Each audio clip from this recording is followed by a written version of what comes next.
this week on Instant Experts, it's the US v China as President Trump and President Xi headline Wrestlemania. Xi, maybe the beauty or the beast. Maybe the famine or the feast. Meeting each day into a heaven or hell. Maybe a treasure or the price I have to pay. I'm guessing the price. I guess it is actually a price Trump will have to pay. I reckon you're right. Anyway, enough of the Charles Aznavour impersonations. Yeah. What else is on the show? There's something about El Salvador. Is that food poisoning? Plenty of other madness from around the world and a boatload of sports. So Yes, let's indeed. get into it. Welcome back to Instant Experts, Bumper Easter Edition. It's Yes. all the latest news explained by idiots, here to keep you sane in a crazy world. And for those of who celebrate, just pointing out, Jesus died on the cross to bring you this show. I think Jesus died on the cross rather than listen to this show, Honk. But anyway, you be the judge. I'm Henry Lee, and as always, I'm here with my dear friend, the Honk. Honky, welcome. Henry, a pleasure to be here. As we say every week, it's a show about crooks, fuckwits and morons. We always think it might slow down, and it just keeps getting faster and crazier. I mean, this week, I don't think we've had a busier week yet. No, we've been busier than the Trump cabinet in an ass-kissing contest. Whoa, big words. And we'll cover that contest a little later. But what caught your eye this week? Well, as you said, I mean, it is WrestleMania week. There are more serious stories around, but I thought we have to start with this one. We have talked before about Linda McMahon. Friend of the show. Yeah, a friend of the show, co-founder, former CEO of WWE, becoming the Secretary of Education. Her only qualification for that was literally having run a wrestling company. And she might have gone to school, although even that's not clear. She's never Unclear. worked in education, knows nothing about it. Knows nothing about it. So clearly What could possibly go wrong? Nothing could go wrong. So anyway, during this week she was talking about education innovation, her vision for education innovation. She meant to be talking about using AI in the classroom, but because she has no fucking idea what she's doing, she called AI something else, as you'll hear in this clip. Letter or report that I heard this morning, I wish I could remember the source, but that there is a school system that's going to start making sure that first graders or even pre-Ks have A1 teaching, every year starting, that far down in the grades. And that's a wonderful thing. Kids are sponges. They just absorb everything. And so it wasn't all that long ago that we're going to have internet in our schools. Woo! Now, okay, let's see A1 and how can that be helpful? That is unbelievable. I mean, that is so incompetent. And she kept saying it A1 over and over again. Nobody checked. She didn't think to double check, was it A1 or AI? Does anyone ask her to rehearse the speech, run through the note? No, just whatever words are in front of me, I'm going to pronounce them however I randomly think, and what could possibly go wrong. Forget artificial intelligence. How about some actual intelligence? Well, it's funny you say this because Linda did, unlike the rest of the McMahon family, she didn't have much on-screen time, hasn't had much on-screen time in WWE. But I do recall now there was a storyline where she was catatonic, I think, on a stretcher or in a wheelchair with a brain injury. And I thought wrestling was fake. Well, so did I, but you've heard what you've heard, right? I finally, for the first time, understand the concern in sport about CTE. I get it now. She got it bad. She got it bad, baby. Excellent. Well, it wouldn't be Instant Experts without a quick shout-out to listeners around the world. Yes, indeed. All over Australia, of course, but in Ireland, Dublin, Cork, Gorey in County Wexford. Thank you. South Africa, Randburg and in Gauteng, a new destination this week. Europe, Pointe de Château in Puy-de-Dôme in France. Yes, hello. We're in Milan, we're in Croatia, in Split. And a new country this week, Malta. Wow. I had a listener in Valletta, the capital of Malta. Very exciting. Of course, home of the Maltese Falcon and the original King's Landing in Game of Thrones before the Lannisters moved to Dubrovnik. Did not know that, but there you go. Thank you for listening to us, Malta. And in the US, Oklahoma City, of course, home of the Sooners. Yes. Mamaroneck in New York, right up in Great Gatsby country on Long Island, I think. Boats against the current, yes. And a special hello to Max in Humble, Texas. Humble. Who knew there was a place in Texas called Humble? I think it's the only humble place in Texas. Excellent. So now on with the show. Now, Honky, you've been a bad boy. You have an apology to make to your dear wife, Mrs. Honk. Well, I have an apology for something you said. So we have talked a few times on this show. We have talked a few times on this show about the idea that in the 1980s, mums were allowed in the dad sports den and houses to watch the huge hit Magnum PI because they were so smoking hot for Tom Selleck. Yes. And they had a shower head, we suggested, which extended from the bathroom. Now, Mrs. Honk denies, contrary to your suggestion, that she ever used a shower head in the den. Watching Magnum. She was a Knots Landing fan. This is a Cluedo denial. She's denying using a shower head in the den watching Magnum. Because they didn't have a den. But also, she was not a Magnum fan. Right. She was a Knots Landing fan. In particular, she likes an older man with grey hair. Right. Now, I'm not much older and I don't have any hair. Right. But she did love, her big crush was not Tom Selleck. It was Timu Jack Nicholson or William Devane. Right. Looked and sounded like Jack Nicholson. So it was living room with Knots Landing and... Not the shower head. Well, no den. Anyway, so he, of course, just for Are there anyone any who's missing vegetables? you're not paying attention, William Devane in the show, remember, he was having the affair at the age of about 50 with Nicolette Sheridan's Queen Bitch character, Paige Matheson, when she was about 20. Right. Which was not strange at all. By the way, I forget that after the plot twist that he first thought he was her dad. And when he found out in the show he was not her dad, he started boning her. Anyway. I nearly followed all that. Anyway, so apologies. Apologies, Mrs. Honk, on your behalf. From you, on my behalf to Mrs. Yes. Honk, I don't believe the denial for a second. It wouldn't be instant experts either without American carnage. We did a lot on tariffs last week, but they deserve a quick update. Yes, and it's a doozy. It's a doozy because the US and China have just gone ballistic.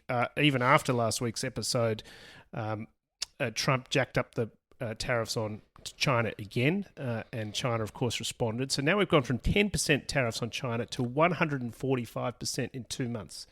And in fact, in some cases, it's even more, isn't it? Depending on the category of goods, it can be up to 245%. But it's a one-sided tantrum. Like, tell them the story. Yeah, that's right. So Trump said 145%, and China needs to call us if they want to make a deal. It was like an 11-year-old, like a 12-year-old boy or girl on a Friday night. Like Trump's position was, I want China. He sent a word to China diplomatically through back channels that he wanted China to call America to say they wanted a call, which America would then make. China did nothing. China did nothing. I mean, Trump's been there for 100 days and China's been there for 5,000 years. And they got time, And man. just quietly, I know Trump is not facing any more elections, but this guy has never faced an election. He doesn't give a fuck. And on principle, they're going to win this one. So, of course, Xi hasn't called. Yeah. And what did Trump do? He reacted like a hell hath no fury. Like a teenage girl scorned on a Saturday night. Yeah, Chad, never call me again. When Chad didn't call. To which Chad said, I never called you in the first place. That's right. You can't break up with me because we never went out. We never went out. So those 145% tariffs are definitely on not a negotiating tactic, permanent feature of the American economic landscape. In some cases, 245%. Yeah, footnote asterisk trademark, unless it is an iPhone or a computer or another electronic good that gets made in China that we like to buy in America. Yeah. Everyone got very upset by the idea of $2,000 iPhones, and so they've taken the tariffs off. Yeah. So now, after all that, at the conclusion to the one-sided tantrum is that Trump has backed down.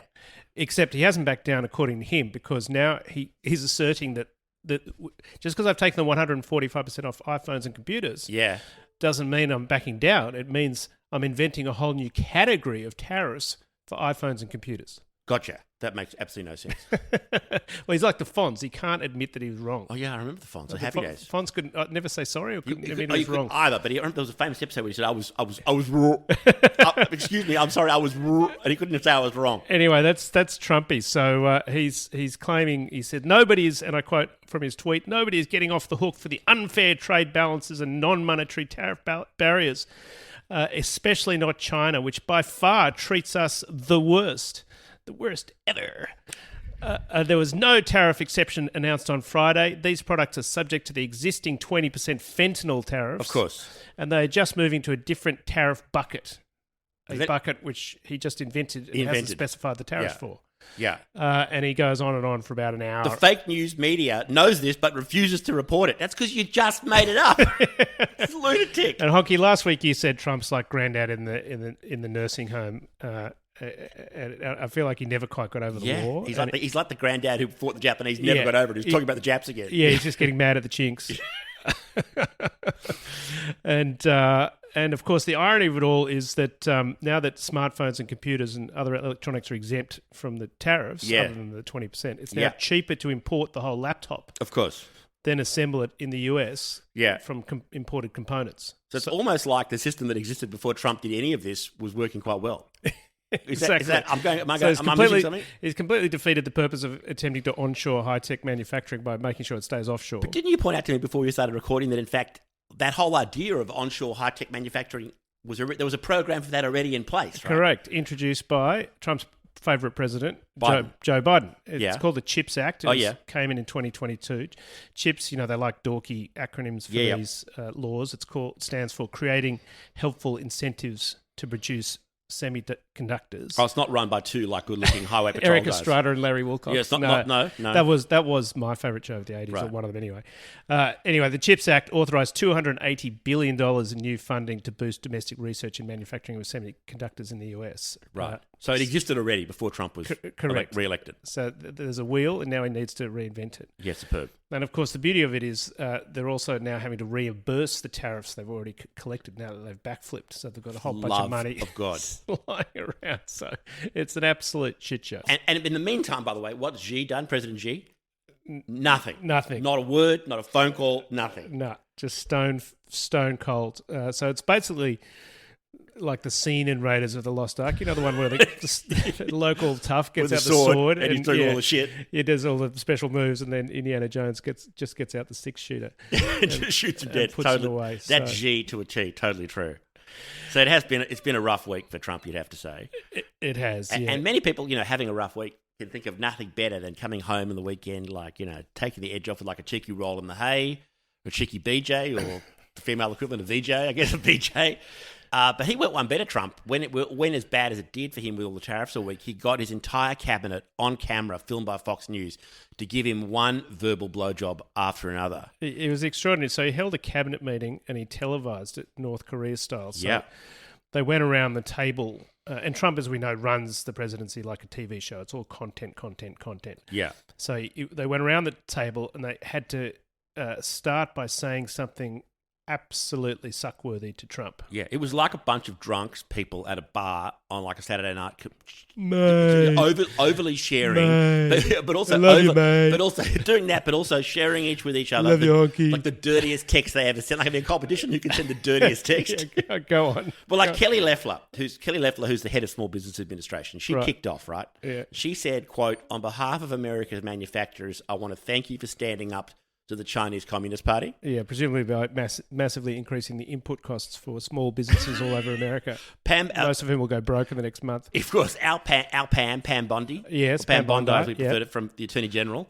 Our Pam. She went one better. She went a bit sexier. She wrote, quote, "Mr. President," she said, "we've had some great wins in the past few days. You were overwhelmingly elected by the biggest majority. US Americans," I don't know what those are, "want you to be president because of your agenda." So overwhelmingly elected by the biggest majority. I did look this up. Yes. It turns out that Trump's electoral majority, just popular vote we're talking about, was 1.48%. That was his margin of victory. His margin of victory, yeah. And where does that place him? That's exactly 50th all time in US presidential elections, and they only have them every 4 years, right? So yeah. 50th that's 200 years worth of elections. George Washington is the leader. He got 100% of the vote. Yeah. And Trump's margin is only the biggest margin since Joe Biden. 4 years ago. The election before. So Biden's margin was nearly 4.5%, so nearly triple Trump's. Yeah. It's about 7 million votes, and Trump's was a bit over 2 million. What other interesting stat you told me about that winning margin? It's not only the biggest ever, not the biggest ever. Correct. What actually is the winning margin? Well, he is on the podium in the bronze medal position for the worst winning margin in US history. The third worst winning margin ever. Yeah, the third worst winning margin ever at minus 2.09%. Against Hillary Clinton. Yeah, because she beat him by nearly 3 million votes in the popular vote. So who's he toweringly conquered? He's ahead of only the might of Rutherford P. Hayes, who's not a president I'd previously heard of. Yes. And John Quincy Adams. Yes, I've only heard of because I've seen Hamilton. Yeah, exactly. So this is a guy who loses by 2.9 million votes, still becomes president, and complains about rigged elections. Go figure. Yeah. Anyway, back to the suck jobs. Back to suck jobs. But the best suck job was from Brooke Rollins, who's the Secretary of Agriculture. Right. She was the champion, and God knows she's seen some shit. Because right. she wrote, hit me. Quote, she said to him, quote, "I'd say we're more than friends. Oh. We've become family. And what you've assembled and your vision is a turning point, an inflection point in American history. And so just being part of that is being the greatest honour. Thank you for that." This is like, she's Secretary of Agriculture, right, Brooke? So she knows the way around a deep root, and she showed it. She showed it. Oh, dearie me. What a barfathon. Yeah. And this thing with all the cabinet now. Yeah, that was the one that got me. There's some guy, I can't remember his name, but he was walking around and they zoomed in, he had a little gold badge on his lapel. And it wasn't like for veterans or some, worthy cause. No, it was a gold Trump head. And it turns out they've all been asked or all encouraged the cabinet members to wear them. Presumably every person who gave like Trump like a cheeky bit of ball work or a cheeky finger in the nappy, fiddle around in the nappy, got to wear the little gold head. That's why BJ Vance's entire mouth is gold. Was that why? Anyway, Trump did need the relaxation because the El Salvador crisis is continuing to boil. It's not good. So just take us through that quickly. So, in relation to El Salvador, the latest, as we know, it started when ICE deported a guy called Kilmar Abrego Garcia. Took him off the street, chucked him on a plane with a whole bunch of other guys, and sent him to El Salvador. Now, he's a guy, to be clear here. He's got no criminal record. No criminal record. He was an illegal immigrant to the United States, but he came in seeking asylum because he said that back where he came from, which was Venezuela. Is that right? I think he's from El Salvador, or maybe... No, I think he's from El Salvador. No, I think he's from Venezuela, isn't he? So I think he's from Venezuela, and his fear was being murdered by gangs there, which is why he sought asylum in the United States. Got, again, no criminal record. Yes. A judge froze any deportation of him while they sorted out his immigration status. So yes. In a present court order purposes, not to be supported. Right, deported. So he was effectively, for legal purposes, allowed to be in the United States. They then deported him, and the administration itself has conceded he was deported in error. Right. And Pam Bondi this week released his file online, and it openly states he has no criminal record. Yeah. So as you said, they've kidnapped him without going to court. Yes. What happened then? A judge said to stop the plane. They said it's too late. Yeah. The plane's gone, landed. And so it's gone to the Supreme Court, and the Supreme Court has now said by a margin of 9-0 that the Trump administration must, quote unquote, facilitate his return. And they've done fuck all, right? Yeah. Well, they haven't done fuck all. They've basically told even the Supreme Court, which is stacked by Trump, 6-3 conservative, told it to go and get fucked as well, right? Yeah, he said they have no power to bring him back from El Salvador. Right, really? They can't. JD Vance said, what do you expect us to do, invade El Salvador? So this is in the same week. They literally had the president of El Salvador in the White House. Yeah. In the Oval Office. And he's a quality individual. Tell everyone about him. He wasn't wearing a suit. Well, he was wearing a suit, but no tie. And yet, of course, nobody asked him any questions about that. No tie, right? No, they did not. No. He's a guy called Bukkake. Bukkake. Do we call him Bukkake? Bukkake. President Bukkake is the sort of dictator of El Salvador. Yeah. I mean, he actually looks like he's the head of it. He looks like the civil smiling face of a drug gang, that guy. He does, and he's the guy taking $6 million to run a concentration camp. Yeah. On behalf of Trump in El Salvador. Yeah. Anyway, he literally came to the White House. Yeah. And the White House is saying, how could we possibly get a guy from El Salvador? You've got the president sitting in front of you. Yeah. You could have shared the plane, or you could just say, hey, mate. Yeah, and he said... help a brother out. He said, I could never return terrorists to America.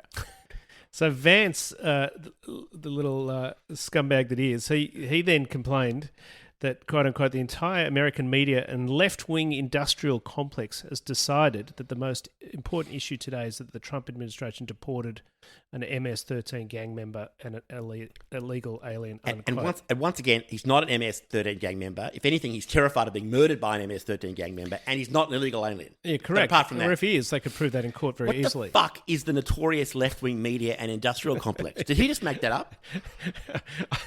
I've never in my life heard of a left-wing industrial complex. I mean, seriously. What is that? I mean, businesses are capitalists, right? Yeah. Capitalists are not left-wing. No. They're like, the left-wing industrial complex is like aisle 5, the Hindu steaks and kosher bacon. Yeah. In the church. You find it in the church of this. You can find it. You find the church of East of the Our Lady of the Muslim Jews. Exactly. That's where the left-wing industrial complex goes on Sundays. Yeah.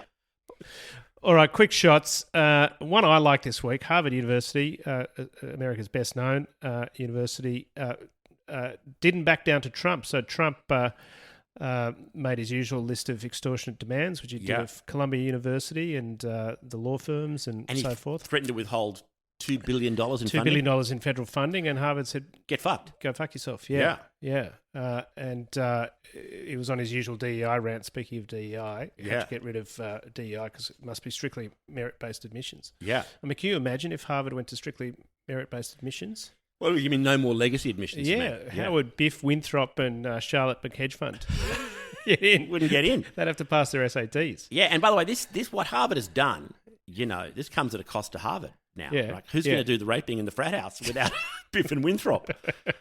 There's only so many passed out college girls that Chip and Trey can handle on their own. Drink spikes by Chip and Trey, covered in puke that they can take advantage of on their own. Anyway, it's good to see somebody standing up to Trump. So well played, Harvard, for real. Next one's one of yours, Honky. The new secretary for assistant secretary, for health. Is a doctor, very well qualified, well-known doctor, urologist from Alabama, and of course, but his main qualification for the job is that he hates trans kids and hates trans people in general. Right. And trying to work out why does he hate them so much, and it turns out his name is Brian Christine. This explains everything. It explains everything. Yeah, he's a little confused. Yeah. Brian Christine Brian. The one that grabbed my eye was the Social Security Department will now communicate exclusively on X. So they're not sending closing a whole heap of regional offices, and they're not sending letters anymore. Was this by any chance the work of Doge run by Elon Musk? Yeah, I mean the self-dealing is unbelievable. But this is Social Security. This is literally checks to little old ladies. Yeah. I mean, Grandma's going to be so excited. Yeah. She can just pop out of her pro-Russia burner account, pick up a weekly check, and then go back to trolling. And one to close, Marjorie Taylor Greene, the wide-eyed lunatic. Where's she from? She Colorado? No, she's from the South, isn't she? Confusing her with Bo, but anyway, she's from the South. A lot of the Republicans have been criticised for not facing the music. Yeah, not turning up to their town hall meetings, answering questions of their constituents. So good old Marge did turn up this week. She took did. A quick break from insider trading on the tariff reversals to hold a town hall. Yeah. But unfortunately, she got a question she didn't like. Yeah. So she did the only thing she could. She had the guy tasered. Tasered and dragged out. Yeah. Yeah. Well, that shows her commitment. She understands the Constitution. Yeah, go on. Well, you said it to me before we started recording. She's fully committed to the First and the Second Amendments. In order. In that order. You have free speech and then you get get shot or tasered. Which today means, I'm sure the Founding Fathers had it in mind. If anyone opened their mouth and exercised free speech, they'd be tasered in the neck. Tasered immediately. Yeah. Move on to sport quickly. Yes. Now, Honky, Easter's a huge week and weekend of sport in Australia. What are you looking forward to? Is it the Easter footy at the G? At the Melbourne Cricket Ground? No, not that. Rory McIlroy's Masters celebrations back in Ireland as the life expectancy of a Guinness drops to zero? No, not that. No. Is it the West Tigers? Oh, our favourite football team, the world's most shit football team. Yeah, winning a game and then having a public war with their star 5/8 star player. Yeah. Only the Tigers could do that, right? Yeah. In the same week. Yeah. None of those things. No. Is it the Stawell gift? What is the Stawell gift? Stawell gift is Australia's richest sprint race. It's a running race. Yeah, every Easter Monday in the Victorian country town of Stawell. Yeah. It's unique for a number of reasons. One, it's been going on for a long time, but two, it's over 120 metres and it's a handicap race. So you win money. It's a prize. Yeah, you win like 50 grand. It's right. It's a big deal. And they've got the sprint sensation called Gout. He's an Australian guy of Sudanese background. He's future Olympic gold medalist. You bet. He's racing. And this year, Honk, of course, is the 50th anniversary of the win by the Madagascan Steamroller, Jean-Louis Ravel Manensoa. I thought the Madagascan Steamroller was a sex act. Is it like a more romantic sort of rusty trombone? Honk, you're a filthbag. He was Jean-Louis Ravel Manensoa. Yeah, was Manensoa. Was an elite sprinter. Yeah, he's one of only two male runners ever to win off scratch at the Stawell gift. I thought in 100 years, and he's the pride of Madagascar. I thought he was known as what's some of the other the Pasadena mudslide? Was he the rear admiral? What's some of the other ones? The rusty trombone, the Madagascan steamroller, the Scrunicorn.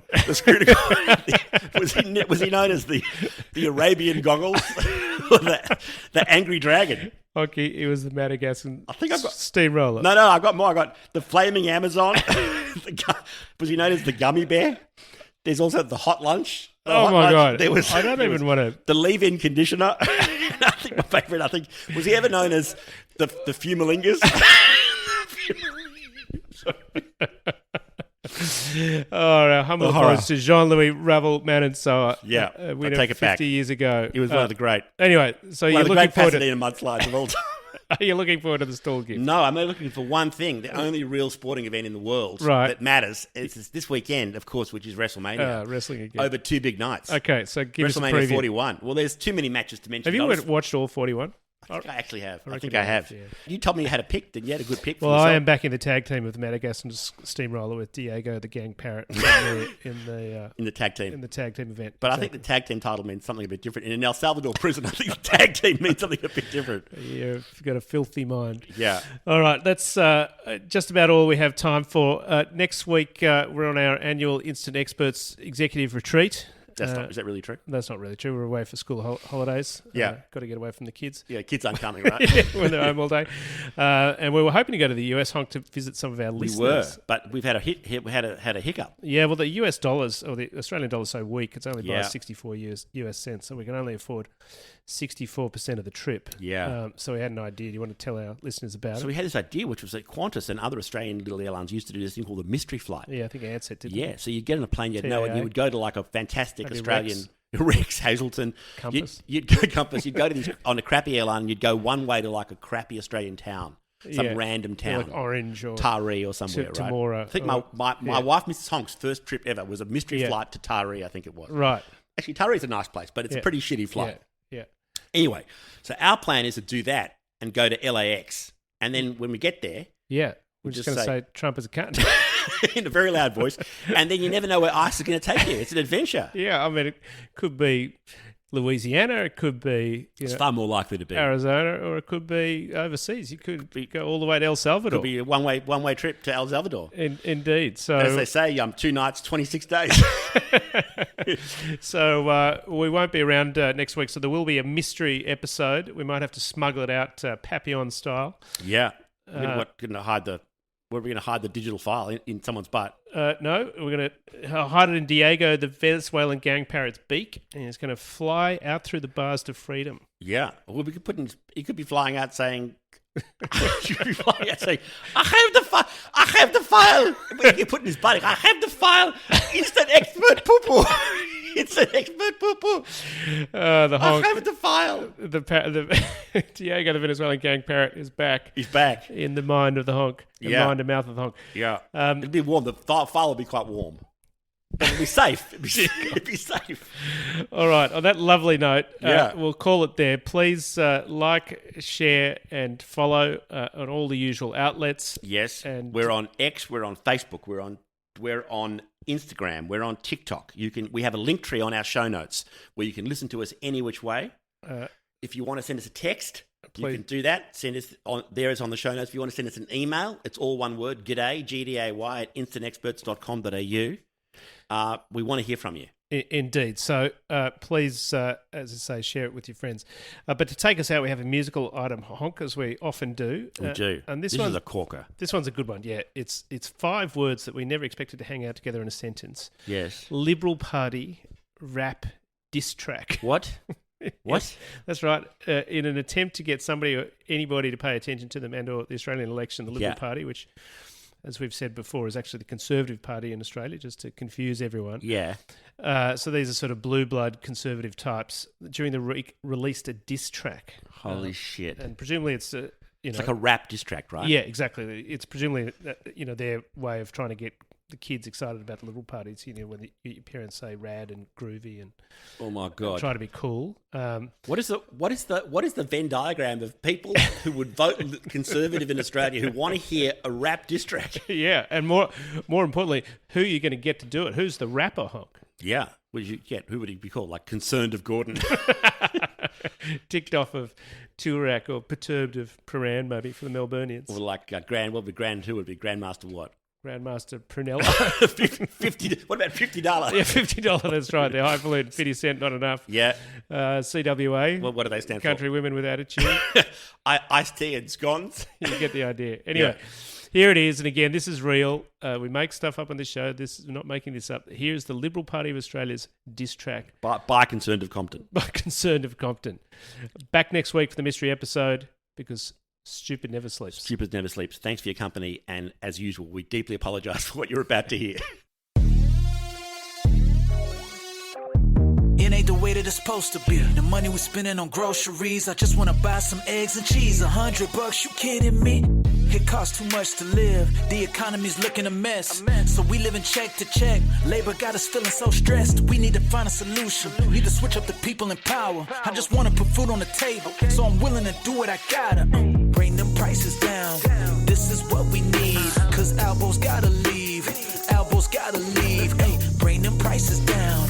This is what we need. Cause Albo's gotta leave. Albo's gotta leave. Hey, situation is critical. Rent prices are at the pinnacle. We gotta redirect the focus. I'm just keeping it real when I'm telling you. There's something that's gotta change. Open your eyes. Labor louder by bringing the price of electricity down over 97 times. Bring them prices down. This is what we need. Cause Albo's gotta leave. Albo's gotta leave. Hey.